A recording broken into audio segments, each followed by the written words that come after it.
Yay, you've made it to 1D. You're almost through level 1. You're so close. Let's do one more type of problem together, and that's going to be all you. So, packet ready, pencil out, here we go. Find the percent. That's what we're focusing on this time. We did find the part, we did find the whole, now we're doing find the percent, if I can speak. Alright, at the Illinois State University basketball game, the concession stand has 50 candy bars. If 28 of them are Snickers, what percentage of candy bars are Snickers? So, we don't have a percent this time, so that's obviously going to be our blank, but still over 100, because percents are always out of 100. So now I got to figure out what's the part, what's the whole.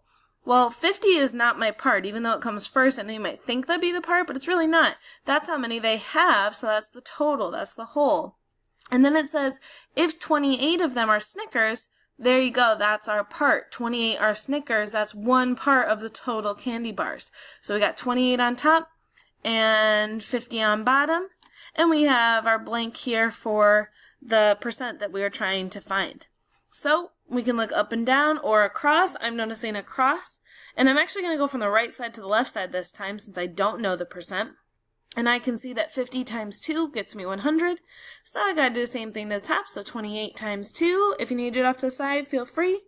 But it is 56. So our answer would be 56% are Snickers.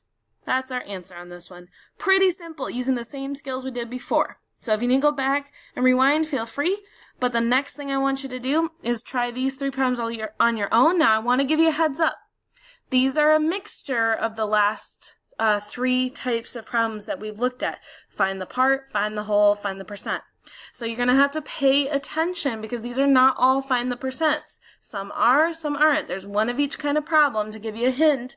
So you're going to have to pay attention to what should go where because they won't always tell you, hey, this is a find the percent problem. You got to be able to understand what goes where. Okay, so try these 3 problems. Check with the answer key.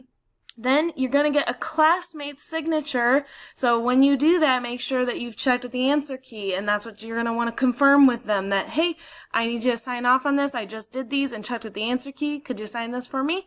Sure can. Sign off.